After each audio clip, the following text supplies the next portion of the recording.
Ho, ho, ho, ho! Merry Christmas! Ronn Lucas was credited as being the world's best ventriloquist by the New York Times. And over the years, Ronn has proved he's certainly one of the best.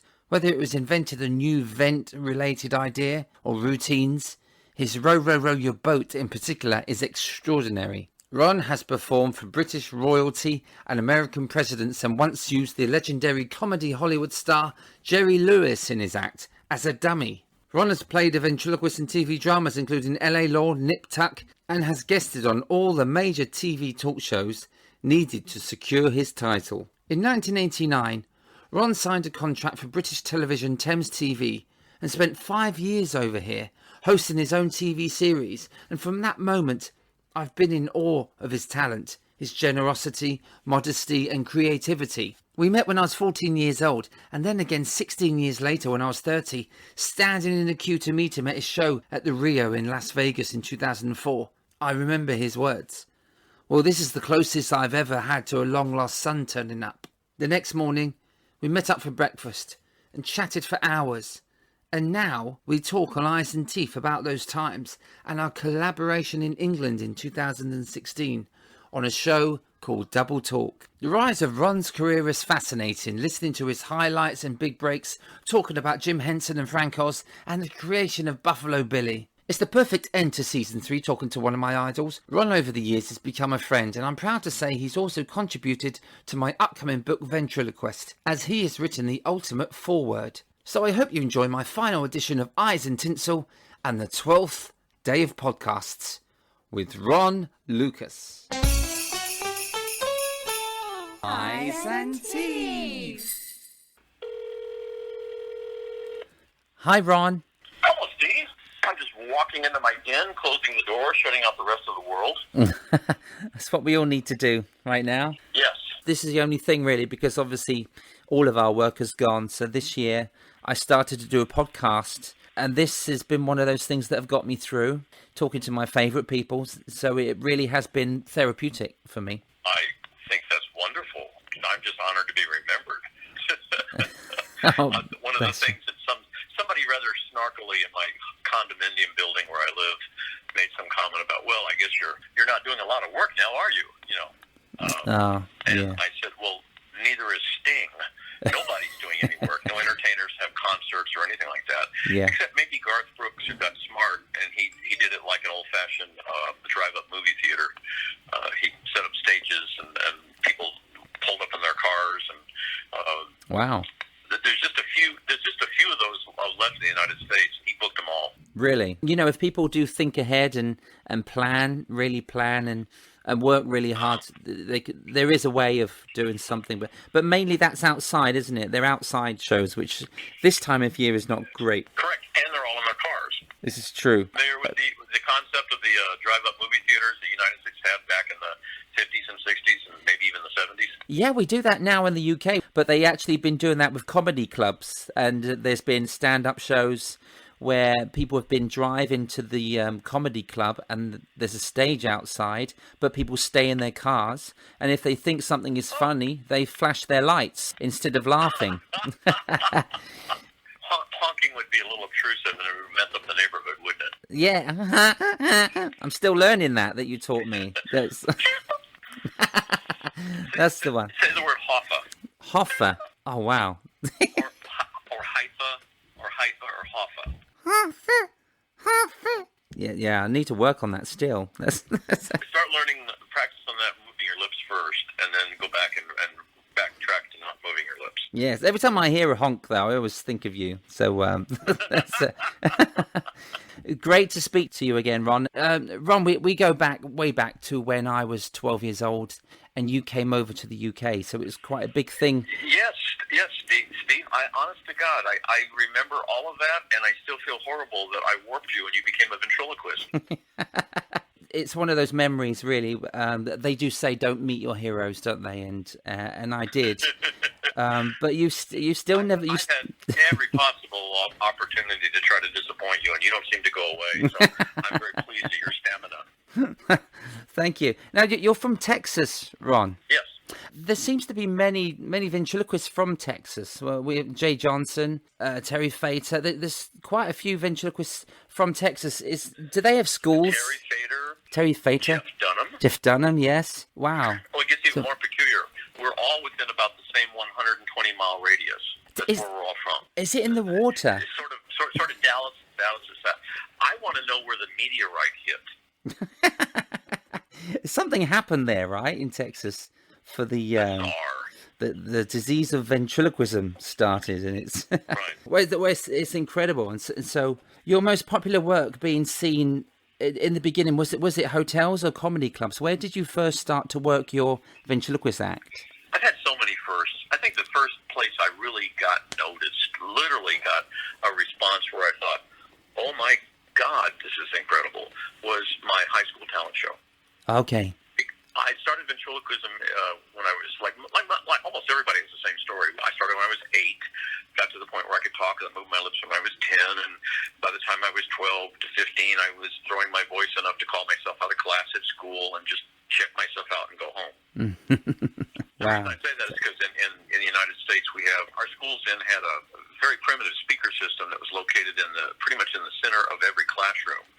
And if the principal wanted to call someone, the headmaster in your case, wanted to call someone out of class, he would key into the room where you're supposed to be. He'd ask for the teacher. He could hear the teacher talking and say, could you please send Ronn Lucas to the office?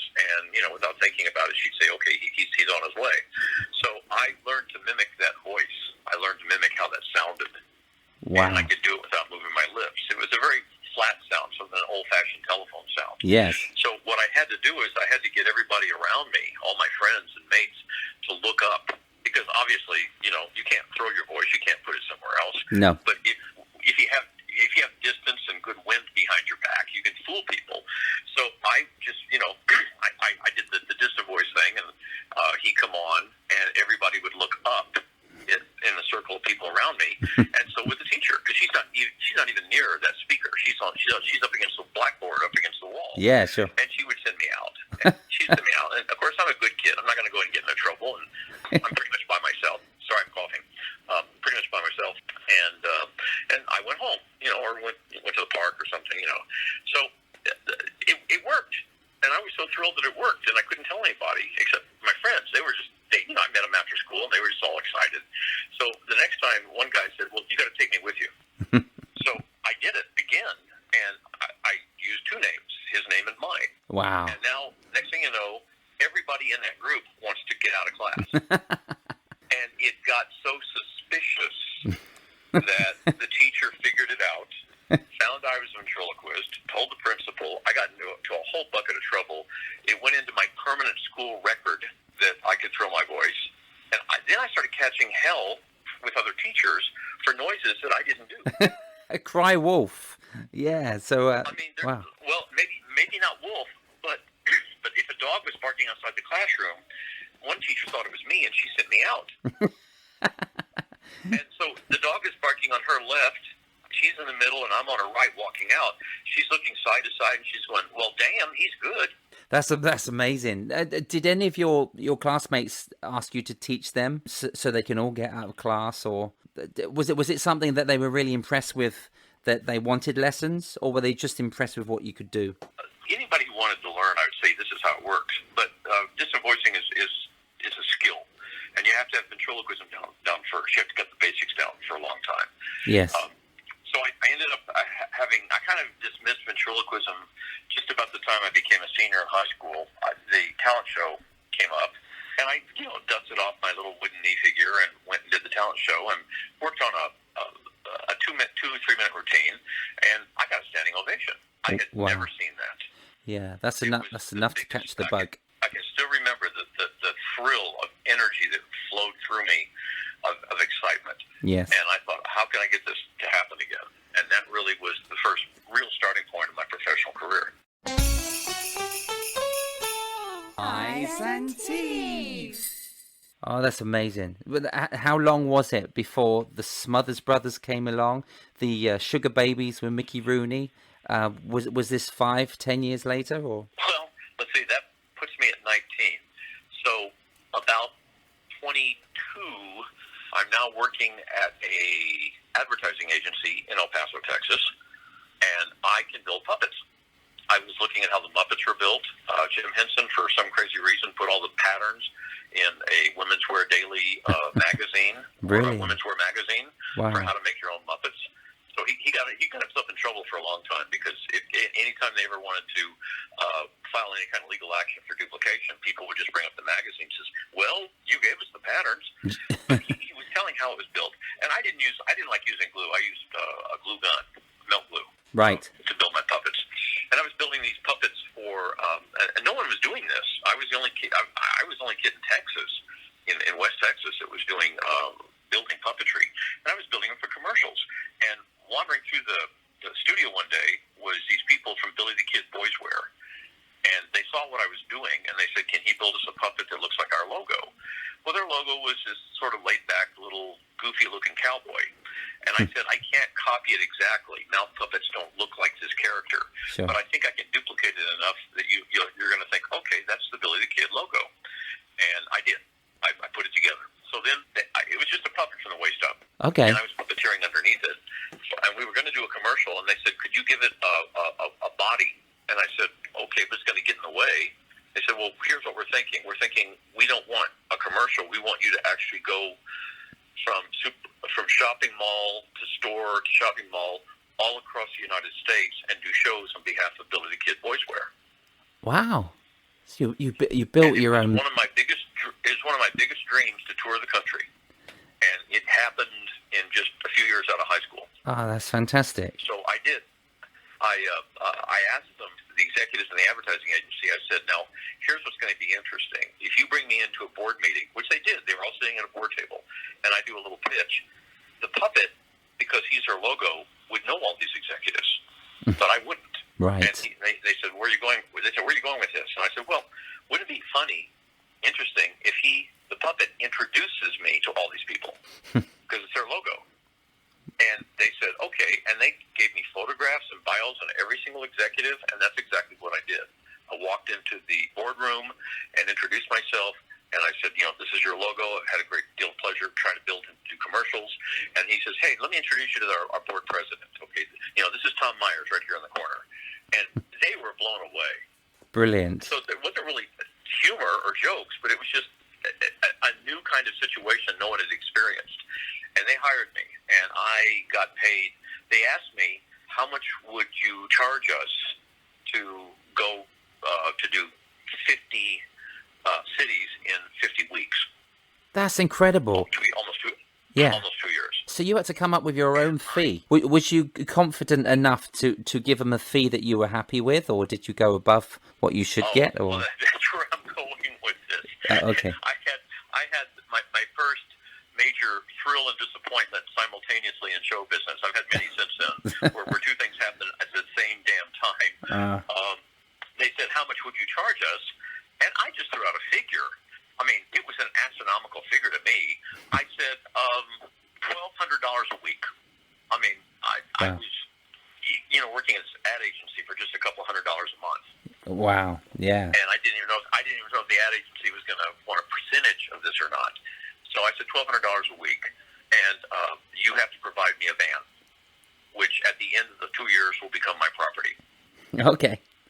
And they came back and they said, "We agree almost immediately. We agree with your figures. Are you paying all your expenses out of that?" I said, "Such as? Are you paying for your hotel room, your meals, your gas?" And I said, "Oh yeah, no problem."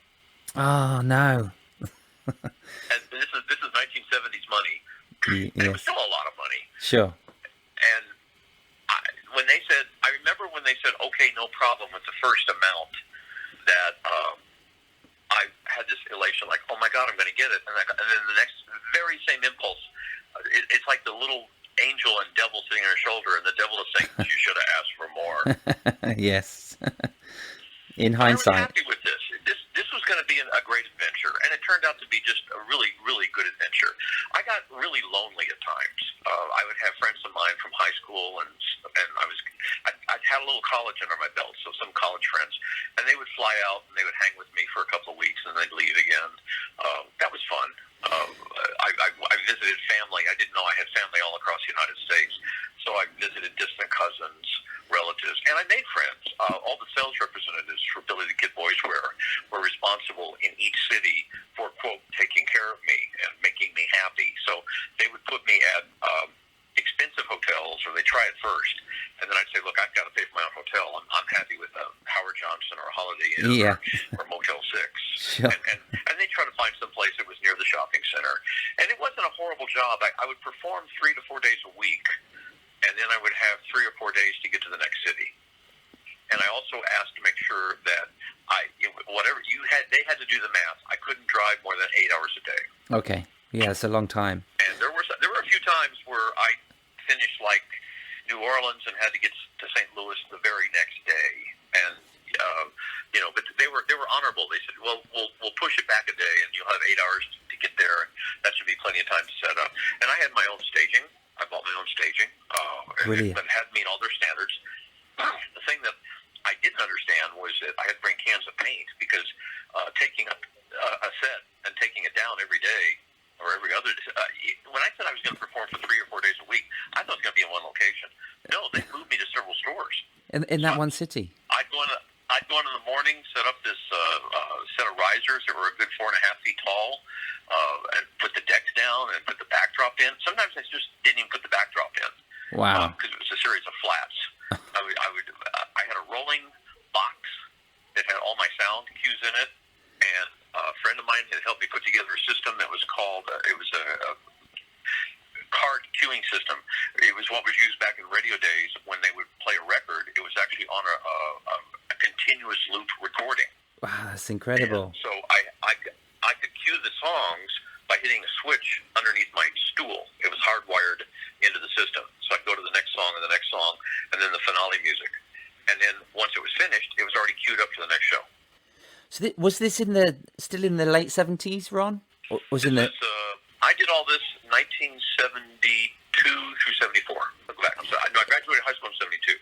Okay. So I did this it was 1976 through 78. It was our centennial for the United States. It was 200 years old, and the Billy Kid colors were red, white, and blue. So it all fit in. No, sorry. Did you actually get to do the 50 cities? Yes. You followed it all through. That is brilliant, and it really was groundwork for you. And it was arduous. It was impossible, but I was, in my early 20s, I was invincible. At least I thought I was. I actually put on weight. They had given me a lot of the Billy the Kid Boys wear clothes, the adult versions, to wear, and I had to let some of it out, and then I realized I was getting fat. So I discovered the hard way that if you eat in a restaurant every single day, it's too many calories. Yes. So I had to start working out a little bit, started dieting back a little bit, started looking like my PR photos. But it was really a lot of fun. And everywhere I went, it depended on the store. Some stores were better than others. They would have a PR department that would come out and interview me. And I remember getting a lot of press. I asked them on the day that I had off, is there a children's hospital or some nursing home or some facility that I can go to and do a free show?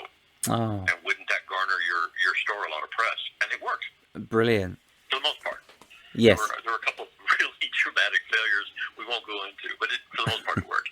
And it's really where the first time I got a really rave review from a critic who said, and this was in the Times-Picayune in New Orleans, saying one of the best shows in New Orleans is free. Now, I was lucky because when that came out, I was actually at this one store for 3 days. And it just got bigger and bigger. And here's what I started to notice. I had never felt comfortable being a children's entertainer. Yes. I was never adult in my language, but I was kind of adult in my approach to humor. I'm not talking about sexual or bathroom humor, but just intelligent stuff that only adults would get. Yes. And so what would happen was, before the show started, there would be an entire circle of kids sitting on the floor in the hundreds. And then by the time I finished, there was a half circle around the kids of adults standing. And it was much bigger than the amount of kids that I was performing for. So I kept thinking, I have something here, and it's got sort of a universal appeal. And that's where I developed the idea that what I did was childlike, not childish. And I was sort of hitting or appealing to the little kid and everybody. Amazing. There's a big difference, isn't there, in that? That's brilliant. A big difference. But that worked for you, and that was, I mean, going from that, did you get noticed doing this, or was it another job that took you onto your first TV? So now we're in the mid-70s, coming up into the 80s. I sort of retired from doing Billy the Kid. I got worn out. Went back to El Paso, had some money in my pocket, and spent about a month or so not doing much of anything. Got an apartment, started building some more puppets for fun, and I had a call from an agent. I didn't know there was an agent in El Paso, Texas. His name was Don Canchi, and he said, I have a job for you. I've seen you perform a few things around El Paso, and there's a cruise line that's looking for comedy entertainment. And the cruise line was called Royal Viking. Okay. Now, you have to understand, in the 80s, this was a very elite, tiny little cruise line, only had 500 to 800 passengers, about 300 crew member, and all they did was round-the-world cruises. Completely different world back then. It was a whole different world. Yeah. Security was not near as tight as it was now. I had little paper cards that would get me on and off the ships. Nobody was checking my passports. I would join a ship, usually a minimum, and be on the ship for 3 weeks. Most of the time, I'd be on for 3 months. So I could actually start in Denmark and sail around the United States and through the Panama Canal and across the Pacific and up Indonesia and India, go through the Suez Canal, do the Mediterranean, cross the Atlantic, and all that, in a 3 month period, because these were 190 and 120 day cruises. Sometimes they had segments where I would join and just do 21 days, or sometimes they would just stay in the Mediterranean, and they would do 3 week cruises. Amazing, do the same cruise over and over and over again. So I got to I got to go to Crete and Kushadasi and Naples like 3 times in the summer. That's brilliant. And often in these ships they wouldn't dock just for a day; they docked for 2 or 3 days. Overnights, they're the best, huh? Overnights. Barcelona, yeah. And so I had 2 dreams when I was younger, that I would see the country, and I got to do that. I thought, what's next? I got to see the world. And it just happened. It's like I just put the thought out there, and I wasn't even begging God to do this for me. I just thought, gee, this would be nice. And it happened. It just happened. It came to you. And in the process, I started writing material. The cruise ships helped me write a lot of it, because I had to have the equivalent of 2 hours of comedy material, and I didn't have it. Even back then. It up as I went along. Yeah, even back then, the demand was quite high for material on ships, was it? On Viking? It was, because what was happening was the cruise director would actually put shows together. He'd say, okay, we have a 21-day cruise coming up, and I need your 2 hours, and you're going to do a opening night show where you'll do 5 minutes, and that's all. And all the entertainers will do 5 minutes.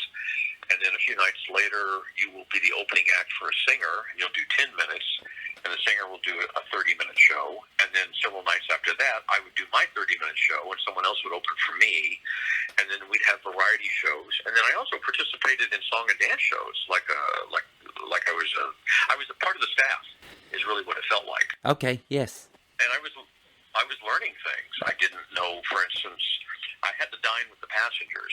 Okay. Each staff, each entertainer represented the cruise line, and so we had a sort of a code of ethics. And we also had, I love this, a wine allowance. Okay.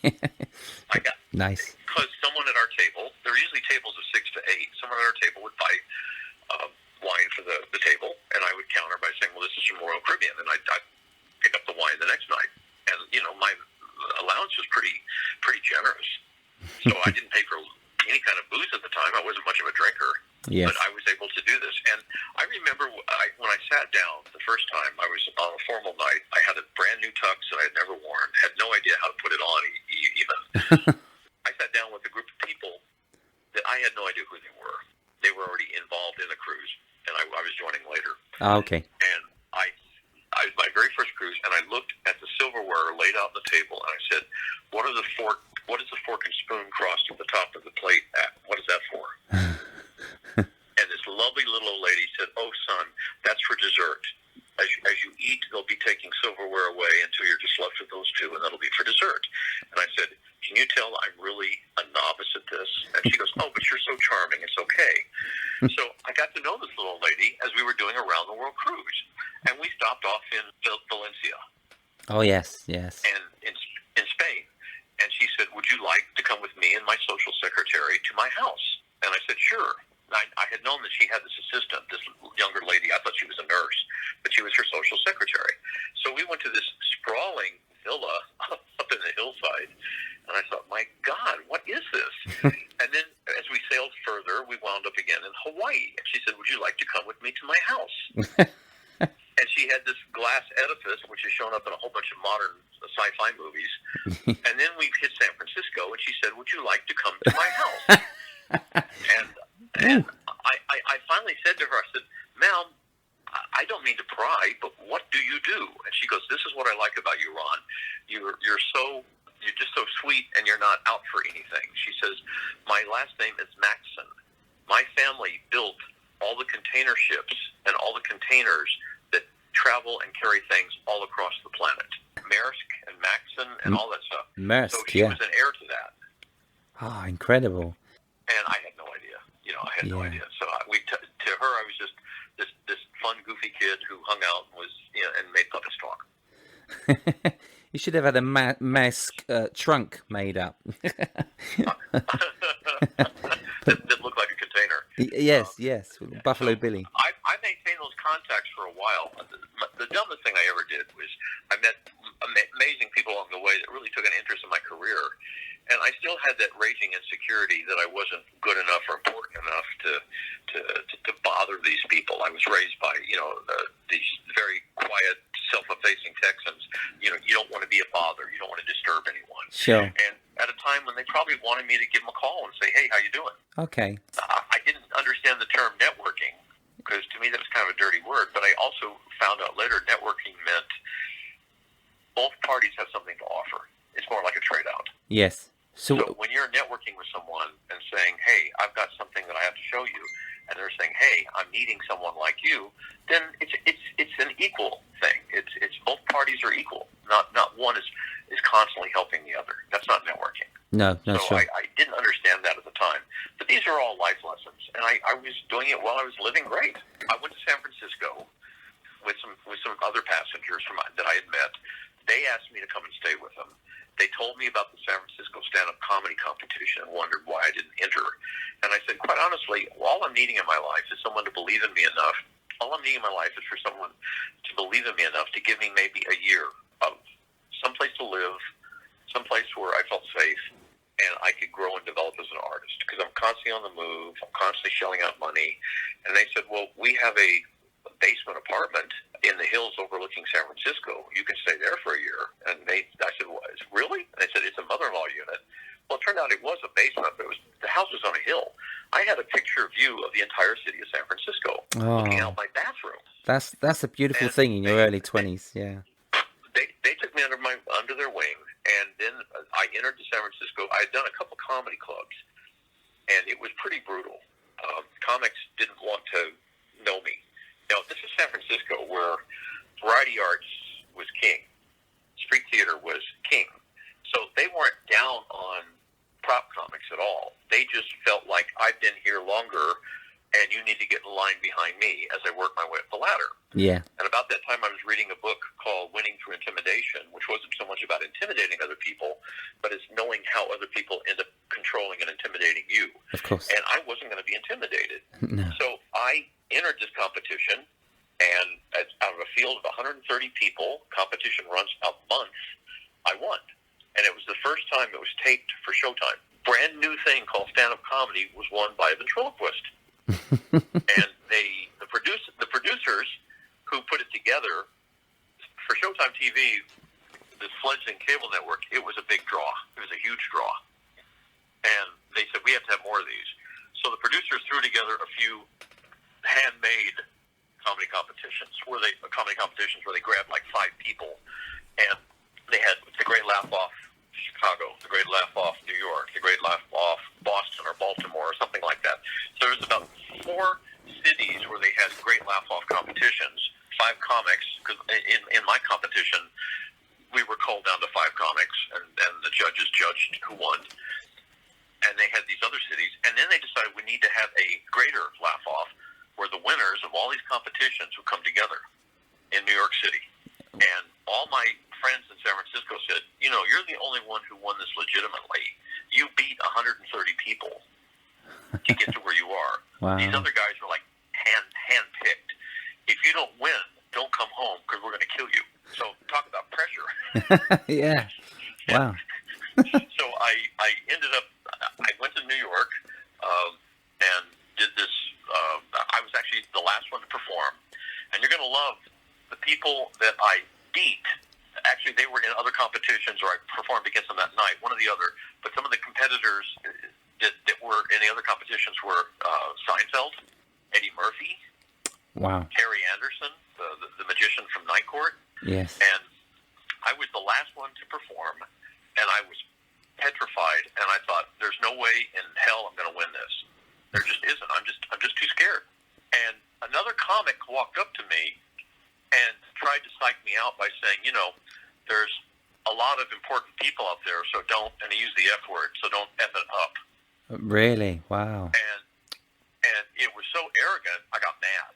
And I took that anger out on stage, and I won the competition. I won the National Laff Off. It spurred you on. So he done you a favor. It did. Yes. He actually did me a great favor. We became friends later. I told him, "This is how I beat you. You did it. Don't ever give your enemy anything to work with."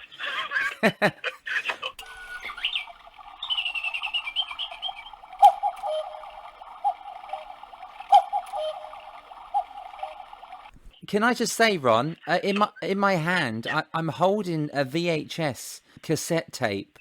I bought this from eBay quite a few years ago. It's called The Best of the Big Laff Off, starring Mike Davis, Eddie Murphy, Sandra Bernhardt, Steve Middleton, and Ron Lucas. I'll send you a photo. It's incredible, and I'm going to have to watch this soon. So congratulations, that's amazing. I have a copy running around here somewhere. Yeah, I love that story. So I won't even tell you who it is who spurred me on, but it was Michael Davis.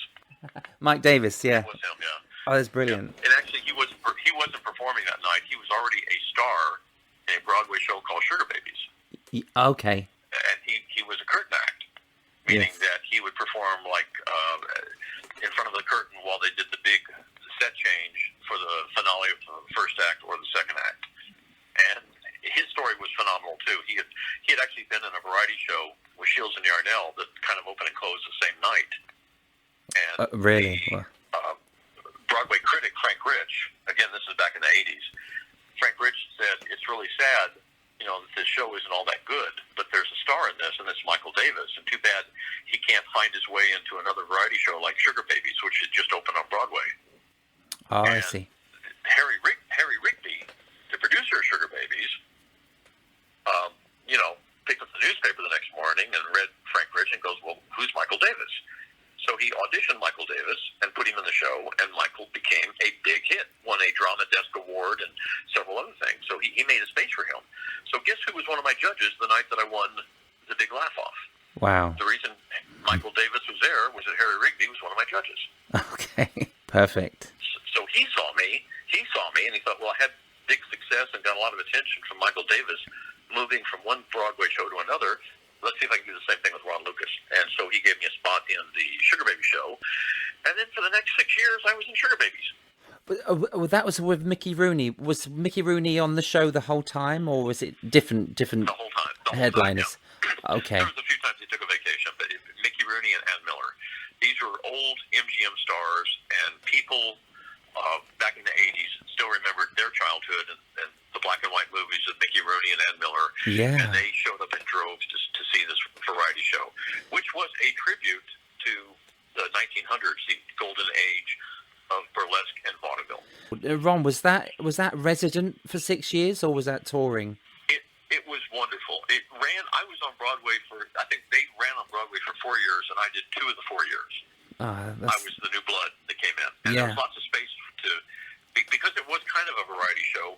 There was always newness coming into the show, which was kind of cool. And then we went on the road, and we went on the road for 4 years, and we wouldn't just play Chicago for a week. We played Chicago for 6 months, the Erie Crown Theater, or we come to Los Angeles and play the Pantages for 6 months.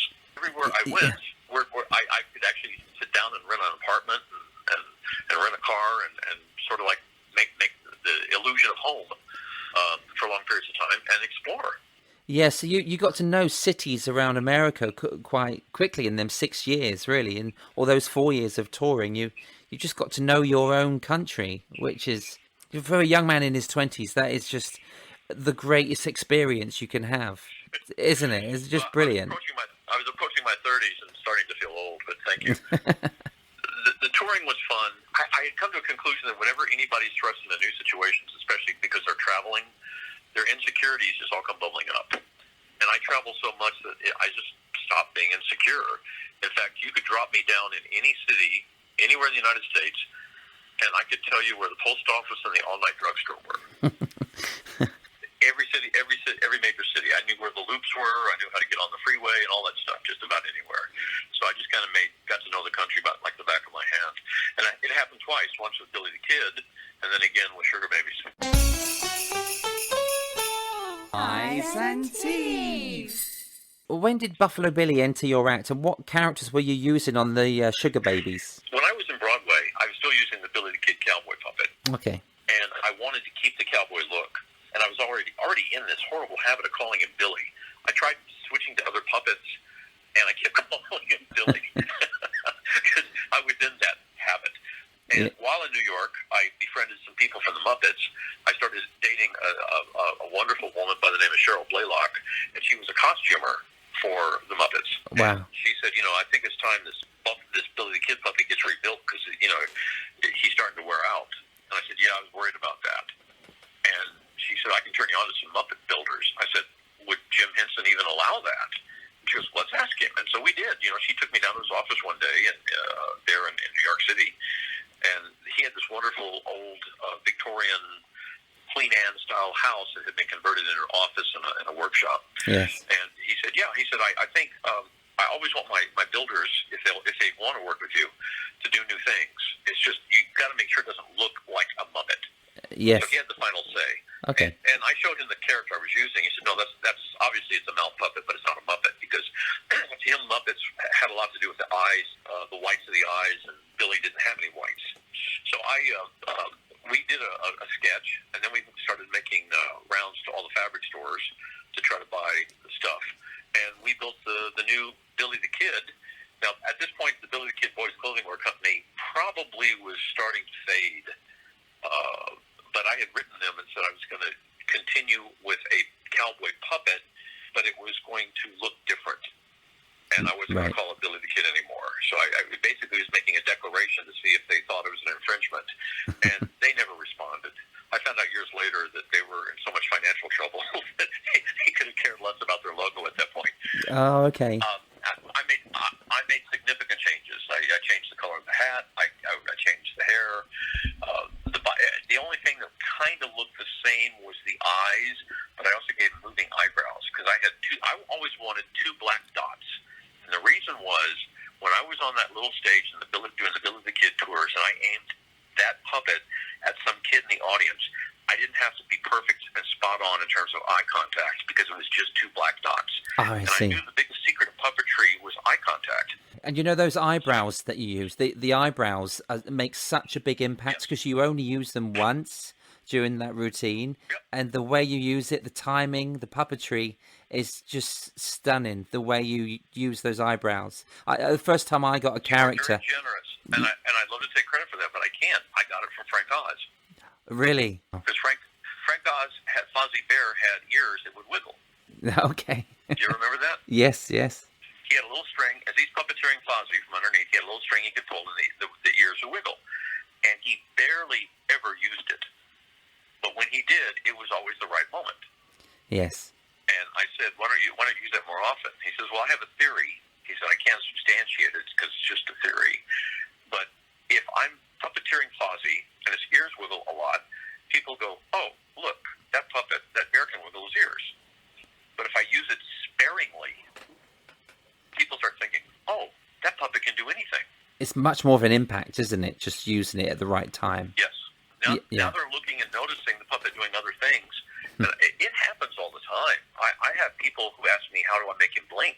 He can't blink. It's the puppet skills. They see him blinking. Yeah.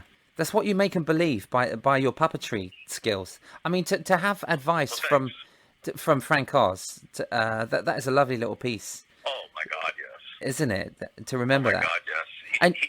He taught me to actually less is more, to to not open the mouth so wide, don't flap it so wide, actually just barely make it open. He said, why is this oversized?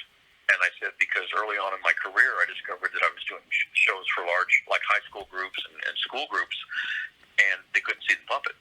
Yeah. And he said, that's very astute. I know that some of my rivals, up until the advent of video assist, were still using small wooden puppets. And I went to see one of them. I won't mention his name, and perform. And although I enjoyed the show, I sat far enough back that I couldn't even see the mouth moving on the dummy. Yeah. So I realized I had accidentally gone down this amazing path where even if they couldn't see my face or my lips, they could see the damn puppet's mouth move. And that was important. It definitely was. It really stands out. And to do those big venues, Buffalo Billy's, Scorch the Dragon, their mouths can be seen from the back of a theatre. And it's very important, isn't it? Scorch is big, but he's more for TV. He was designed more for television. But Yes. Billy was designed for stage. Okay. And one of the things that Frank said, going back in the circle here, was he said, don't move the mouth as wide as you're doing it. Do it much more subtly. It'll still show. And he's right. It'll still show. Plus, it gives him a more organic, more human character. However, what's neat about that is if you angle the head down just ever so slightly, he's smiling. If you angle it up ever so slightly, because it's a half circle, he's frowning. So I discovered I could get more emotion out of him just by angling the head. And that's what Frank Oz taught me. Wow, that makes a difference. That's genius. Because I wouldn't think of it like that, I mean, there's certain things I'm still learning now, But that's, I never knew that. That is genius. Because if you think about it, Billy's only got the two movements. It's the eyebrows and the mouth, and that's it. But you're doing everything else through puppetry. Oh, contributional. When I started ventriloquism and puppetry, I realized that the mouth puppet as a head, where your entire hand is the head and your wrist is the neck, had so much more ability to portray movement. It had more movement than a head on a stick did when you use a knee figure. For those of your listeners, a knee figure is like a wooden dummy, and that literally is a head and rigid neck on a stick, and your hand goes in the back of the body, and you hit the controls that makes the eyes move and the eyebrows move and the mouth move. Yes. So that had movement, but it wasn't a whole lot. And I also had noticed that Edgar Bergen, who was an old radio star and movie star in the United States. Yes. Same thing with your Peter Brough in England. Archie, yeah. He came along. Yeah, educating Archie. They both came along at a time when radio was king, so it was all about the comedy. It wasn't about the ventriloquism really, but you had a mental cartoon. The viewer, the person listening, was thinking about a wooden dummy. Couldn't see it, but was imagining it. And then, of course, you saw movies where both these people appeared on movies in the early days of the telly. But they were very subtle. They were smart enough to just do bare movements, and it made the character much more human. I mean, with Edgar Bergen, the way he moved Charlie McCarthy, being a hard wooden figure, it was incredible how he made that character come to life with the movements. It was very subtle. It was. To this day, people didn't realize that Charlie's eyes don't move and he can't blink. Yeah. Yes. And again, that's in the manipulator, and it truly is a magical art for that. There's so much that goes into it, Ron, isn't it? Not just the stand-up comedy, the improvisation. It's the puppeteering as well, and the acting of the ventriloquist. There's a lot of components that go into a vent act. Oh, little brother, I am still learning. I still practice in front of the mirror. Once the TV started to kick in, I tried to find ways of practicing in front of the camera, because I was trying to meld ventriloquism with the Muppet technique, which was all for the camera. Yes. So I think I was the first ventriloquist to start using monitors when I did the show in England. By the way, John Fisher saw me in Sugar Babies, but didn't introduce himself then. But that was the impetus to get me over to the UK to do the Paul Daniels show. Okay. So that was your invitation. It was John saw you in Sugar Babies, and then so that's how the Paul Daniels show came about. He talked somebody into getting me over there. I did Bob Monkhouse first, but I didn't meet John then. At least I don't think I did. And then I went on to do Paul Daniels, a little bit of Des O'Connor, rest his soul, and then went on to do Paul Daniels, and it was a great fit. Paul was funny. He was helpful. He he was very critical of my work, and I loved it Yes. because he just made me better. I once bumped into Paul Daniels in the car park, and he was opening a fete. He was in Eastbourne, and You didn't knock him down or anything. we were both walking. But I'd never met him before, and I had to stop him, and I just asked him one question: "Who is your favourite ventriloquist?" And he said, without doubt, Ray Allen and Ron Lucas. He says, I have to say too. And this was probably about 15 years ago, but I'm glad that was an order of importance. I think that makes perfect sense to me. I'll tell you, we had, when I did the Ron Lucas Show for Tim's TV, we had Ray Allen on the show. You did. I remember I remember him being on. You were reading newspapers. I remember. That's correct. Oh, it was. And it started with a conversation with John. You know, he said, "Well, we can't have a ventriloquist on here because you're the best." And I said, "But John, come on." I told him the story about Jack Benny, an American comic, who always had the funniest people on his shows. And someone ever asked if he was threatened. He said, "No, because next week they're gone and it's still my show." It's true. Wow. And so I said, John, I don't know Ray Allen. You would know him. Let's try to get him on the show. And it developed. So what was it you remembered about the bench? Yeah, you were both sat on the bench, and I think the characters were behind the newspapers, weren't they? And I got to get a visual on this. This is difficult too because I think I had to switch hands with Scorch. yes. What happened was we had written a script and submitted it to Ray Allen. He didn't care for it, and he countered with, like, how about if we just kind of, basically me and Lord Charles, well, how about if just Lord Charles does a monologue? He's supposed to be tipsy and drunk all the time. And that's kind of what happened. Both me and Ray were behind newspapers. And there were 4 sets of newspapers, and the two closest together dropped, and it was Lord Charles suddenly looking over at Scorch and going, "Okay, that's it. It's time for me to quit drinking." It was brilliant for the two characters to. And I only had like 1 or 2 words to Scorch. I said, what do you mean? And then he just went into this whole comedy monologue about, seeing large flying grasshoppers and stuff like that. And towards the end of it, when it sort of got to a point where it seemed out of hand, both Ray and I would drop our papers and kind of wink at each other and grab our puppets and walk off in opposite directions. But I mean, you had all these shows: the Bob Monkhouse Show, Des O'Connor, Bruce Forsyth, Jimmy Tarbuck. All of these shows had you on as a guest, and then you came over, and John Fisher got you the Hippodrome Show was the first one that you did, wasn't it, Ron? I forgot about that. Yes, that was only 6 episodes, right? I believe so. Yeah, 6 episodes, and then you came back to do the Ron Lucas Show for 4 years. Right. They had done I was one of actually 3 hosts on the Hippodrome Show. I think John pushed me to be the main host, but there were 2 other hosts that were on the show. And they did a demographic study. They sat me down and said, according to our demographic study, Mr. Lucas, your range of people who watch you is from the age of 2 to bifocals. Yeah, everybody. And I said, where is this going? And I said, we'd like you to actually just host your own show under your own name, And I said, couldn't we call it something clever, like watch this show where the puppy dies? that would work these days. These reality shows. I was way ahead of my time. Actually, we were trying to find a set. We actually thought about it. Large discussions. I thought, why does it have to be in a studio? Why couldn't it be like in a setting, indoor setting that looks like an outdoor caravan park? No, right. Yeah, that'd be nice. Every now and then you walk over to somebody's trailer, you knock on the door, and out walks some major star. Oh, that's fun. Did they not go with that? They obviously didn't go with that. They didn't want to take the risk. Okay. So I ended up looking like all the other variety shows where I opened by walking down a set of stairs. But you know what, Ron? You say just like all the other variety shows, but no ventriloquist has ever hosted a variety show like you did in that time. It was wonderful to see a ventriloquist do that. That they say that ventriloquists didn't top the bill. There was never a ventriloquist really that topped the bill. There was only 1 or 2 that did. But you were the first ventriloquist, and I believe the last, to actually host a variety show in the UK, which, I mean, that's an accolade to... That's wonderful, Steve. I had it and I killed it. Thank you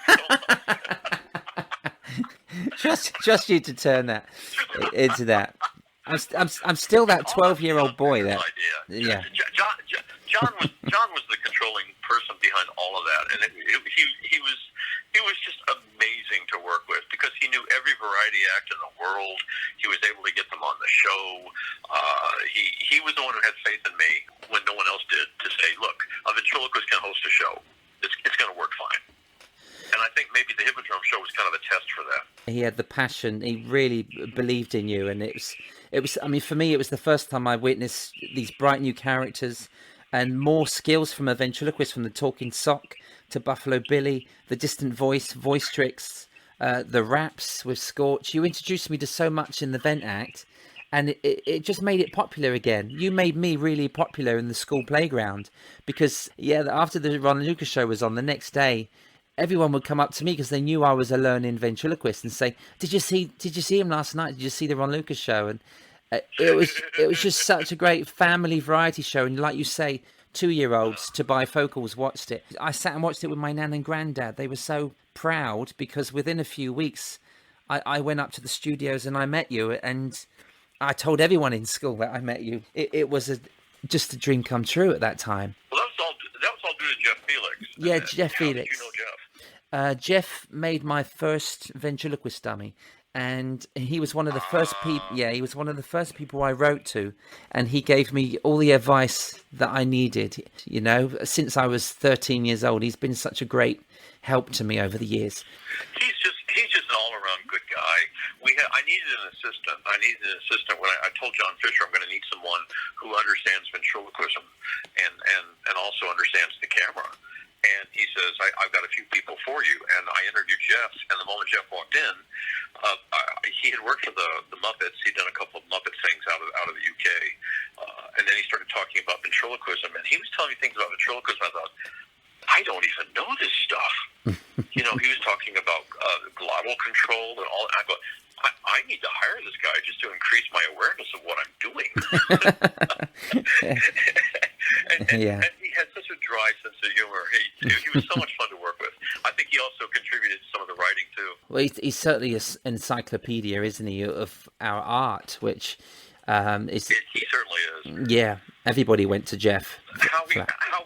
We used him every way we could. I mean, he was there for every show, of course.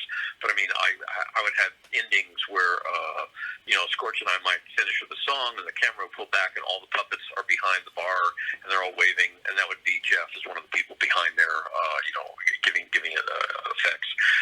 I was working on remote control stuff, and Jeff quickly picked it up. And when I had a Scorch with remote control, moving eyes and everything, Jeff was the one who operated that. You say about killing it. You never killed it. What it was, I think, is that they couldn't follow it. They couldn't follow the show that you brought to us. It was fantastic. And the people that you had on there, like people, just variety acts like George Carl, Ray Allen. You had Whitney Houston and Liza Minnelli. It had huge stars on the show. Massive stars. Again, I had no pull. I had no say-so. I didn't book them. I'm so proud to be associated with that show. But that was all John Fisher. That was all John Fisher's doing. Yeah, such a great memory for me. And honestly, I think he'd probably be chagrined if I said that, because he was always, no. You tell people that you wrote every bit, you designed. And I said, no, I can't do that. That's not me. So I do interviews, and they say, well, you write the most amazing material. I said, well, I have writers, and they speed up the creative process, because I'll come up with an idea, and I'll have a beginning and middle and maybe no end, or I'll have a beginning and an end and maybe no middle. And then I'll start working with the writers. And it wasn't a writing process of sitting around and just talking. I would be performing in front of them and a mirror behind them and say, now I'm going to do this and this. Where do I go from there? So basically, I was still being creative, but having an audience that could respond and be fast and be funny. Yes. 2 or 3 guys made the process go really, really fast. So I was telling John, I want to tell people about this. This is unique. This is different. This is fun. Eyes and teeth. Can we go back just a little bit? I'm not sure if you do go back, unless it's around about the same time.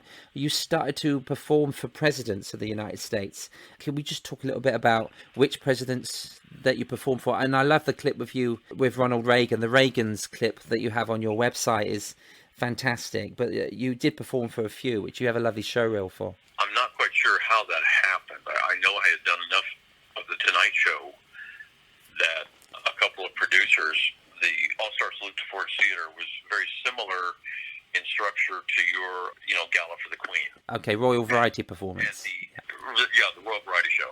So Ford Theater was a shrine in Washington, D.C. It was where someone shot Abraham Lincoln. So I could never quite understand why they keep bringing more presidents in. That seems rather weird to me. And I joked about that a few times. But Okay. the shows themselves were pretty much ABC or CBS produced, and I had gotten to know some of the executives. Right. So it's a funny thing about show business. It's really is who you know that can help get you somewhere, but it's what you know that keeps you there. Yeah. If I hadn't continued to be good and be funny and be productive, then that would be meaningless. But because I got to know some of these people, I got these really amazing TV gigs. Yeah, look, the Johnny Carson show was a big thing. The Letterman show, and Letterman done Ventriloquist Week, which was amazing to see you on there with Scorch. And you're very topical, Ron, with your writing. You write great gags and very topical, and you did on Letterman's show as well. Well, thanks for that. I had to use Scorch because he's like I said, he's very telegenic. By the way, somewhere in between there, we started developing a TV series called Scorch, based on the success of the Ronn Lucas Show in the UK. Yes. Scorch was a teenage drag. John and I helped pound this out, but Scorch became a teenage dragon because he was still new to me at the time. I was barely using him. I had once figured that Billy was the precocious child I always wanted to be, and then I asked the next question, well, what would the teenager look like? And Scorch just popped into my imagination. He went through a lot of changes, but I figured every young teenage boy is a dragon. He's got a little bit of belly fat left over from his childhood. He's spindly in other places. He's arrogant and ragingly insecure, and I just thought this whole dragon thing would be great. And I thought, well, he's got to breathe fire. And I thought, well, no, he's a teenager. He's learning, so he can't breathe very much.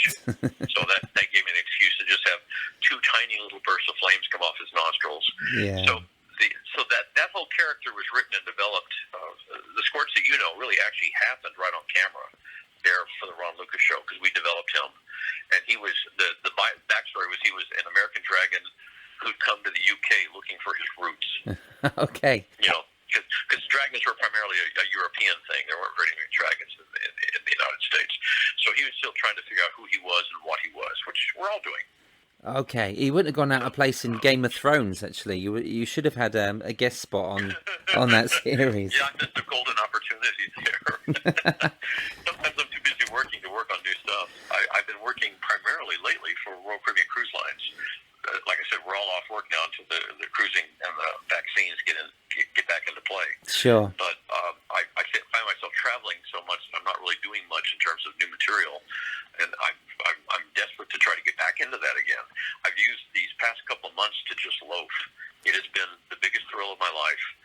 I once had friends of mine who did movies for a year, and then they take a year off, and then they go off and do another movie. Yeah. And I thought I'd give anything just to have three months off because you know me. We're all entertainers. We don't turn down work. Nope. No, not at all. If it's a wedding or a funeral, we really have to toss a coin and say, do I do this or do I go take the booking? And more often than not, we take the booking because we don't know where the next money's coming from. Yes. I applied for Social Security here in the United States, and when the COVID crisis started, and to my surprise, I qualified. I'm now 66, which is not actually an age. It's a highway between Chicago and Los Angeles. Route 66. Yes, you could do that joke for at least another 5 years. And the lady said, "Oh my!" On the phone, she was looking at me on the computer, and she said, "Oh my word!" And I said, "What?" And she said, "Oh, you've been working steadily since 1972." And so I qualified, and I got the money, and I thought, okay, I've got several months off, which I've always dreamed of. 3 months off because of the COVID crisis, and then I realized I had nowhere to go. We kind of lost after a few months. So I've done a lot of hiking and camping, but that's pretty much it. And I'm anxious to get back to work again. I've got some new ideas that I'd like to develop, and because I think we need to take ventriloquism to another level now, because it's all kind of been done to death. And like I said, my business card says ventriloquism, a dying art, and I'm helping to kill it. Ho, ho, ho, ho. I think you reinvented ventriloquism, Ron. You introduced the ventriloquist mask, and then you saw Joel Hodgson do this once, but you introduced it into the ventriloquist world. Yes. And yeah, there's some controversy there, and it's really, I was a bad person. I saw him do a mask that wasn't ventriloquism, but No. it was perfect for ventriloquism. Okay. He did it in a comedy act, and when I asked him if I could buy the rights from him, he said, "No, I want to keep this for myself." And then flash forward several years later, I've got the Ronn Lucas Show, and I'm telling John Fisher about this mask, and he said, "Well, there's no reason you can't do that." And he gave me some excuses, and I worked out some excuses too. I know that. Remember the ventriloquist Savine? Yes, Albert Savine. Yeah. Albert Savine, okay. He took me to the Magic Circle, John did, and we talked to Savine, and he showed me a mask from Java made of wood with an articulated jaw. And I said, "This is kind of like what I'm wanting to do with my mask routine." And he said, "Yeah." He said, "I tried something like this." I said, "Oh, so you did it first?" I said, "Kinda." He said, "I was trying to use an assistant, a female assistant in the mask, and I would make her talk." Okay. And I said, "Okay." And I said, "Why didn't you pursue that?" And he said, "Well, it was a different time. You see, it's right after World War II, and everybody wants entertainment. And if you came up on stage, and the only time you ever pulled anybody out of the audience was for a card trick. That was about it." Yeah. He said, if you pull someone on stage and put a mask on them and put them to work, that's almost like saying you don't have an act." Really? And I thought, really? And he said, "So I didn't pursue this. So when I tried it with an assistant, it lacked the spontaneity of putting someone in a position of potential embarrassment, and because that's where I saw where the act could go. Yes. Was asking someone, "Can you dance?" and they're going to shake their head no, and the mouth is going to say yes. And so it was all about that kind of conflict that we got to watch the person in the mask panic from the nose up. When Joel found out about it, he was upset, and so we resolved our differences, and so we co-own the mask together, which I think is fair. But I'm the ventriloquist who did it in ventriloquism. Yes. And I've since found out that Joel was a ventriloquist when he was a little kid. So, Oh, really? So I'm not so sure I am the first. Yeah. But by keeping it as my property for a long time, I did kind of like the ventriloquist world a disservice, because I was constantly trying to have something that nobody else had, and I was threatening people. I wasn't like Houdini. I didn't sue everybody. I didn't sue anybody, but I legally threatened people. And then there came a point where Joel just said, "Ron, they're going to copy you anyway, and why not, let's take credit for this, and let's promote it. If somebody wants to buy the rights from you, they can. If they don't have to." And I said, "Yeah, there's so many masks out there now, knockoffs, that I can't control it. They're being made in the Philippines and other countries." And he said, "But look at the joy of this." And this is the genius of Joel Hodgson. He said, "Look at all the variations that are come up. You're going to enjoy watching how different people do this differently." And he was right. Yes. Yeah. Nina Conti has a whole different approach. I've thought about doing variations of the mask routines that so far nobody's thought of. I'm thinking I can improve this. I mean, the whole remote control thing, that Paul Zerden did, was actually David Straussman, because he came up with he copied me in Australia with a remote control mouth. And when I asked him not to do it, he said, "You're right. I'm sorry. Goodbye." And that was it. We stayed friends ever since. Then he came up with a remote control dummy, which got copied. Okay. So there's a lot of copying in ventriloquism, because I don't think there's a lot of creativity. But it's not a problem to me anymore. I don't sweat it, because I want to take ventriloquism into another realm, into an area where nobody has thought about using it before. And I've got some good ideas. I don't want to share them on the line right now, but I've got some really, really good ideas. That's brilliant. Keep them to yourself until you're ready to get them out there, because we have spoken. When you came over to the UK in 2016, we done a wonderful show called Double Talk, and we both talked about our ideas, and it was so nice and refreshing to talk to a fellow ventriloquist that is, for me, I feel really creative and I want to do something different. Ice and tea. Quickly, talking about when you put the mask on Jerry Lewis on the telethon, that was one of the funniest routines I've seen. That was genius. And to use someone as famous as Jerry, with the right gags as well, that worked, didn't it? I had had a bad experience prior to that. Okay. I was asked to do a comedy show with a bunch of celebrities, and I was going to pull Charles Bronson, the mafia-like actor. But yes. Okay, he wanted to be in a show comedy show so bad. And so the producer of the show asked me if I would do the mask routine with him. And he said, we better set it up with him. And I said, no. It only works best if it's spontaneous. It's got to be spontaneous. I don't want, because I've had too many corporate bookings where the president of the company wanted me to put the mask on him, and the audience, it just kind of lays there. Unless you get to say, oh my God, he doesn't know, does he? If the audience can feel his pain because he's thrust into a brand new situation, Yeah. and they're sitting in their seats saying, "Oh, thank God, that's not me." That was the purpose of my mask routine, and that's where I got all the best comedy. But in the case of Charles Bronson, we didn't let him know, and when I brought him up on stage, he saw it and said, "I'm not putting that on," and went and sat back down again. Yeah. So he didn't want to be in a comedy show. He didn't want to do it. No. And in front of a large audience and a TV camera, I mean, it just flopped. The only thing I could think of was that Charles just remembered he's in a witness protection program. Okay, that's where your improvisation really comes into its own, doesn't it, Ron? With your those skills. And so I asked him, "Is there someone you'd like to volunteer?" And he said, "Yeah, take my agent. I hate him." So I brought this guy up and did the routine, and when it was over, the producer just came up to me and said, "Well, we can't use that. It flopped." I said, "Okay." So when Jerry Lewis and his people called, I'd gotten to know his right-hand man, Eddie Foy Jr., really, really well. We were really good friends, and his dad had founded a sort of a variety dynasty back in the days of vaudeville, Flying Foys and the Singing Foys and all that stuff. Eddie Foy, I said, "Eddie, I had this debacle with the mask. It's never failed except in one instance." And I said, "I think I need to run my material past Jerry, because what I had done was I had insulted royalty."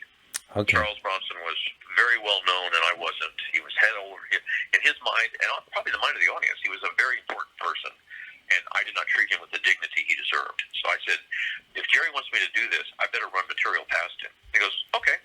So I wrote up all these jokes and sat down with one of my writers, and we wrote up more jokes, and I culled it down to what I thought. I said, "Some of this is pretty caustic," and he just looked at it, didn't even laugh. I mean, this is Eddie Foy going, "He'll love it." And he took it to Jerry. I got a phone call the next day. Jerry approves everything. Wow. I mean, even the slams between him and the studios, the slams between him and his former partners, and all that stuff, and you know, what a demon he could be, all that. He said, "That's fine. Go for it." And the proof is there on YouTube. It's just such a great sketch, and that you got the gags right, didn't you, on that as well? It's just such a perfect routine. My only problem is I want to go back and re-edit it, because I'm giggling like a little girl. Because as I'm performing, I'm breaking the fourth wall by going, "I can't believe I'm doing this with Jerry Lewis." I know, yeah. But there's no harm in that, though, because it is such a magical moment, though, isn't it? He just went with it. Yeah. He just went with it. So I counted Jerry Lewis as one of my good friends. That's amazing. I really do love that clip. You've appeared in a few dramas, such as Night Court, Nip Tuck. Did you take drama courses or in college? Or do you think the ventriloquist has the natural ability to act? I did take acting. Not only did I take acting in high school, but I took it also when I got a really good manager and agent in Los Angeles. He wanted to send me out on acting gigs, even non-ventriloquism acting gigs. And I said, "I don't think I have those chops." And he said, "I know the right people." So I studied under Howard Fine briefly, and that turned out to be a really good thing, because you mentioned him, and people go, "Oh, so you studied real acting," you know. Okay. I even when I was in New York, Michael Davis was always studying acting. So I audited some of his acting classes. I just sat in the back and watched and studied. And I've gone to a lot of acting classes since then. I've taken improv, which I think I need to go back to, because that's working your mental muscle. That's like lifting weights. Yes. You don't have to be funny. You just have to learn to speed things up a little bit, think faster. So those are all important parts of acting too. But the tough part was I did get roles in Nip Tuck, L.A. Law, Night Court, where I played a ventriloquist. And I was trying to bring something new to the characters. And it was tough, because I wanted to see, as one of my acting coaches said, "Ron, when you're an actor, you can't be an editor, you can't be a director, you can't be a writer. You just have to commit yourself to the character." Right. But you and I know that when you're a performer as a ventriloquist, in any single second, you are simultaneously director, producer, performer, writer, puppeteer, critic, and you're doing all that on the fly as you're trying to do your stand-up act. So there's a lot of conflict there. And when I did the L.A. Law episode, probably one of my best I want to send you the video because it's a Christmas episode. Oh, okay. I saw it when it first went out in the UK. Okay. It goes back at least, 25 years? But what was fun for me, and what was interesting for me, was it was a one-camera film shoot, which meant that if there's 4 people in the room, you're going to do your lines a minimum of 4 times, usually more like 20, while the camera shoots one person's lines and his reactions, and then they cut to the next. And then all that gets edited together, so it becomes a cohesive story. Okay. So I did a courtroom moment there where I was supposed to be having a nervous breakdown, and in the courtroom, and they were shooting everybody first. They shot the judge first and all of his lines.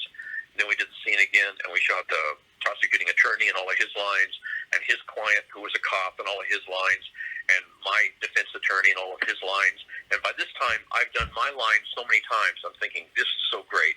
I've worked up this powerful energy, and when the camera swings on me, I'm going to be ready. And they broke for lunch. Oh, no. And I just felt like I had been run off a cliff. So you're in the moment, but And it's taken from you. I was so in the moment, and I thought, I can go eat, or I can stay in this moment for an hour, and I stayed in the moment. Did you really?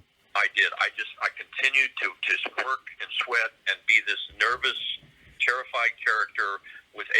That was the hardest acting job I've ever done, because I had to play a person who was withdrawn and insecure, and the dummy is constantly over the top, acting out and attacking everyone, including the ventriloquist. Yeah. Now, imagine trying to play on your face that you're withering, and yet your voice as a ventriloquist has to be full of anger and sarcasm. It's almost a bit like Arthur Worsley and Charlie Brown. Do you ever see Arthur Worsley on the Johnny? No, I'd like to see that. The dummy done all the talking, where the ventriloquist didn't do any talking. So he would kind of, he would kind of talk. He would do all of the. I did see it because John Fisher showed me all this. Okay, yeah, Arthur Worsley. So, and the dummy saying, "Look, he's gone again. He's off. He's not even here right now." Yeah, it can't be easy to put it all through the dummy through the figure in that. So did you have any creative process within that script, Ron, or did you give them ideas for that part? There was a problem with that because they viewed me as an actor for hire. Okay. Now, the writers, there's no writers in LA anymore. They're all associate producers because associate producers get higher residuals. They're still writing. Yes. So one of the problems with the writing and the unions is if you make any contribution to improve the character, especially in a TV drama, you suddenly are a writer. Okay. And you could sue for writer's credit. Right. So what you have to do as an actor, especially a walk-on actor like that, is you have to do exactly the words that they write. I see, yeah. And the conflict with me and them, and I had to be very tactful and very diplomatic. Remember, I'm very nervous about this whole thing anyway, so I was using that energy to try to channel it into the character, which fit the character, okay? But I was really nervous because I was trying to say the words you wrote would be better for ventriloquism if you took out all the Peter Piper picked a peck of peppers and just said something like, Steve is a funny fellow, I was trying to clean it up to make the ventriloquism easier to do. Yes. Even though I didn't realize until later you could go back and dub it. You could dub it. But I was trying to do that. I was also trying to plan for breathing. People don't realize that we have to breathe for 2 people. Yes, I guess the scriptwriters didn't really have that mindset. We steal breath, and the scriptwriter's not thinking about that. No, They're thinking about 2 characters being combative and interrupting each other. Yeah, no, I completely So that made it even harder. understand. Wow. We shot this one scene where I was towards an end, where I'm in a file room, and Lenny, who is I forget the name of the actor, but Lenny is the character, and he has Down syndrome. Okay. Yeah, is it Benny? Is it Benny? Is it? I'm sorry, Benny. Yeah, you're right, Benny. And he comes in and sees the puppet just railing on me, just going after me with all this anger and vitriol, and I'm shrinking, slowly shrinking, and he stops the puppet and says, "You have to be nice to him because without him you couldn't talk." So my character magically and miraculously responds to the fact that someone comes to my defense, and we have a nice ending where I'm going to try to be better, kind of thing. But the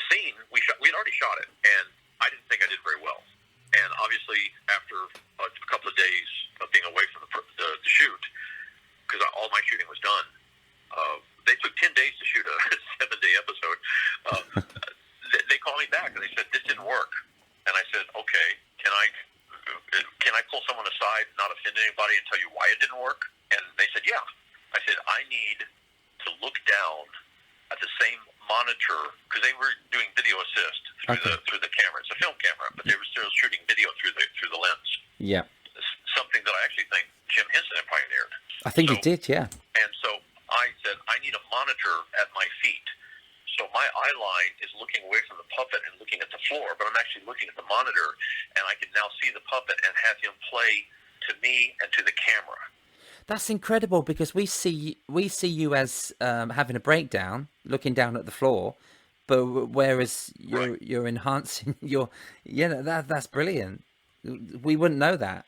You wouldn't see it. You wouldn't notice it. I've done the scene a couple of times, so now I was feeling a little more confident about being able to pull it off. Yeah. So that's what I did, and we did like 2 takes, and it stuck. That's what wound up in the final episode.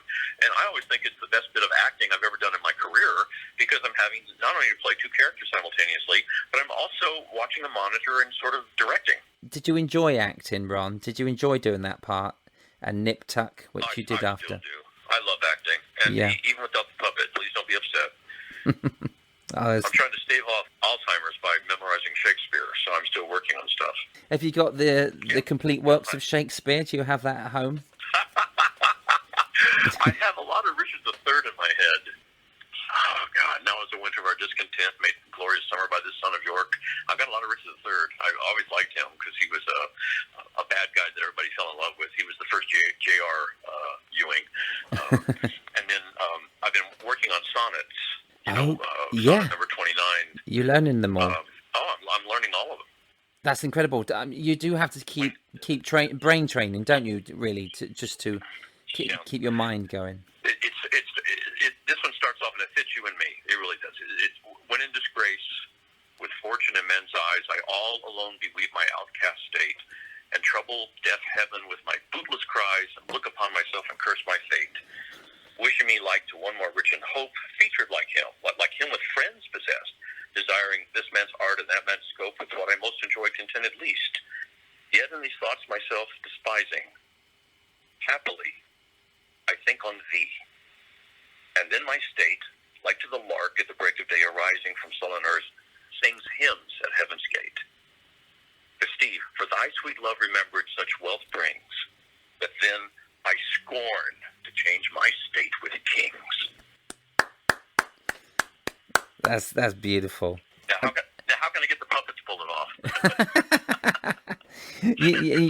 There's a lot of tongue work in there, isn't there? That's tricky. Oh my God, yes. Yeah, I think I needed to see Jude Law play Richard III in the West End, and that was just incredible. Just the words, in these plays are incredible. I can see how you love it and how you like to be in your own headspace as well. I mean, acting must do that.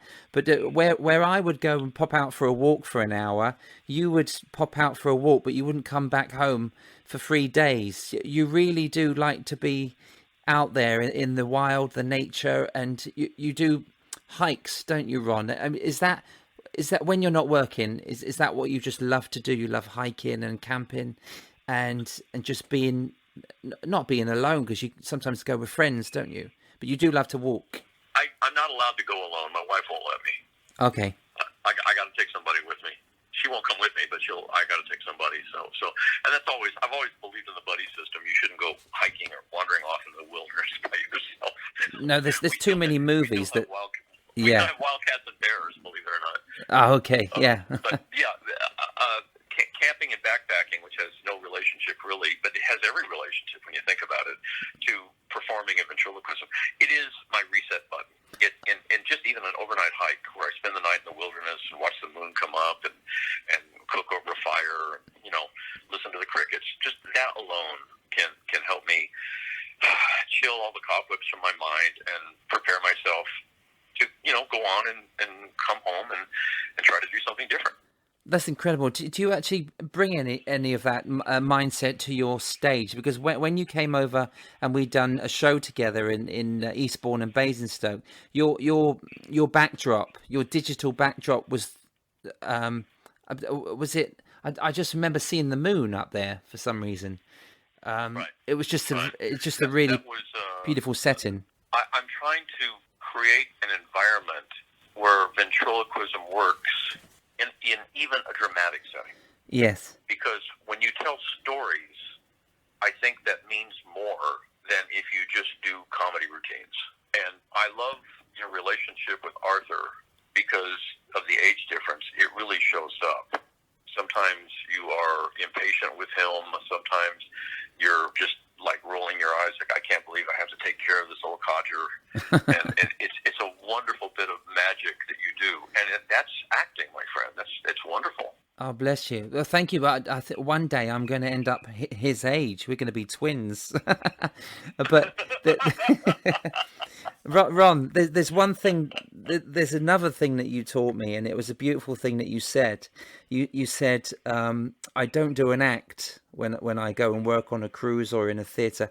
I do a show, and you do. You're a showman. You put on a show. You don't just do an act, and that there is a difference in that, and it's a really nice way of describing what you do on stage. Well, I just want things to have a beginning, a middle, and an end. I wanted to tell a story.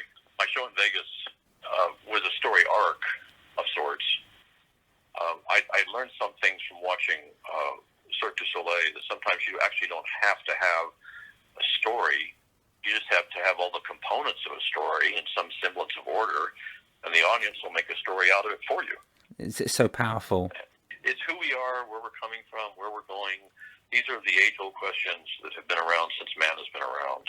And I keep trying to find a way. One of the characters I was dreaming of, I made notes the other day. I try to make notes every day about ideas. Was the sort of like a Zen master, a wise man. He's not only a wise man, he's also a fool. Okay. And he's both. Yes. So I'm trying to get advice, and this sort of became an idea for a show. I'm trying to basically understand what life is. I mean, I'm 66 years old, and there's a lot more years behind me than there are in front of me. And how do I process that? We all grow up, we all age, we live, we die. What's my version of that? How do I try to answer the age-old questions that we all have to answer? I mean, Alex Trebek, the guy who hosts Jeopardy, died recently. Okay. And he just said, this is a part of life. He said, it's not a great part. He said, it's a horrible part of life, but you kind of have to accept it because this is part of life. And I thought, my God, it's so brave, but it's also so logical that, he's like all of us, we're all afraid of pain, but he was just facing the fact that this is inevitable. And I think about it. I don't dwell on it, but I keep thinking about all the stories that I have that led up to now. I had a horrible childhood, but who the hell didn't? I've always wanted to stand on stage and say I came from a very dysfunctional family, and then take a long dramatic pause and say, but who the hell didn't? And I feel like there's something inside of me that's trying to get out, and instead of sticking my foot in a toe slipper because I'm a ballerina, I'm not. I'm a ventriloquist, so that's my toe slipper. That's my limitations, but it's also my freedom. Yes. Wow. That was incredible. Ron, I want to thank you so much for your time today. And what we've done in the past, you keep on giving, and I owe you so much. Just thank you so much for this today. I appreciate that. Never meet your heroes; they're going to disappoint you. What can I tell you? You're an amazing icon. Thank you so much for being who you've been to me. Thank you for taking an interest in an old man's career. I really appreciate it. Thank you. I'm waving goodbye on the radio. Goodbye, guys. Ladies and gentlemen, that was Mr. Ronn Lucas. Let me out of here right now. Let me out. Hey, Ron, who? That's my childhood right there in the box. Mine too, actually. Eyes and teeth. Thank you to Ron for his time once again. Even though I'm 45 years old, I always seem to revert back to my childhood when talking to him, as you can probably tell. That was 12 days of podcasts, Eyes and Tinsel. I hope you've enjoyed listening to my conversations with my favourite comedy performers. They all have some sort of connection with myself, and I've enjoyed sharing them with you. If you want to enjoy more editions and want to be there when I release more editions and seasons, then download and subscribe on Apple Podcasts, Google, Spotify and more for automatic uploads of new guests. Today's comedy quote comes from Jerry Lewis. Don't you understand how dramatic it is to be a comic, to be a fool, to get people to laugh at this show-off? Milton Berle could take Laurence Olivier and stick him under the table if he wanted to. And so could I. Thank you, Jerry. Eyes and Teeth is written, produced and hosted by Steve Hewlett. Vocals by my friend Rich T and gorgeous family Nina, Lola and Larissa Hewlett. Thanks to the brilliant Kevin Dean for his work on the theme music and jingles. I would also like to thank Nina for her constant contribution to the digital images for the podcast. And Buzzsprout, our host, for providing a great service. Thank you for listening. Take care of yourselves. Take care of your friends and your family. Look out for one another. But most of all, have a very happy, healthy 2021. Tune in January when Season 4 will feature the wonderful world of the Grand Order of Water Rats. See you then.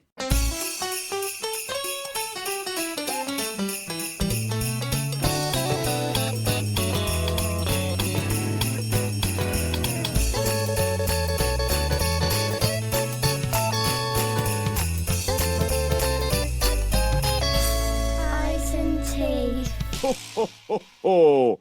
Merry Christmas!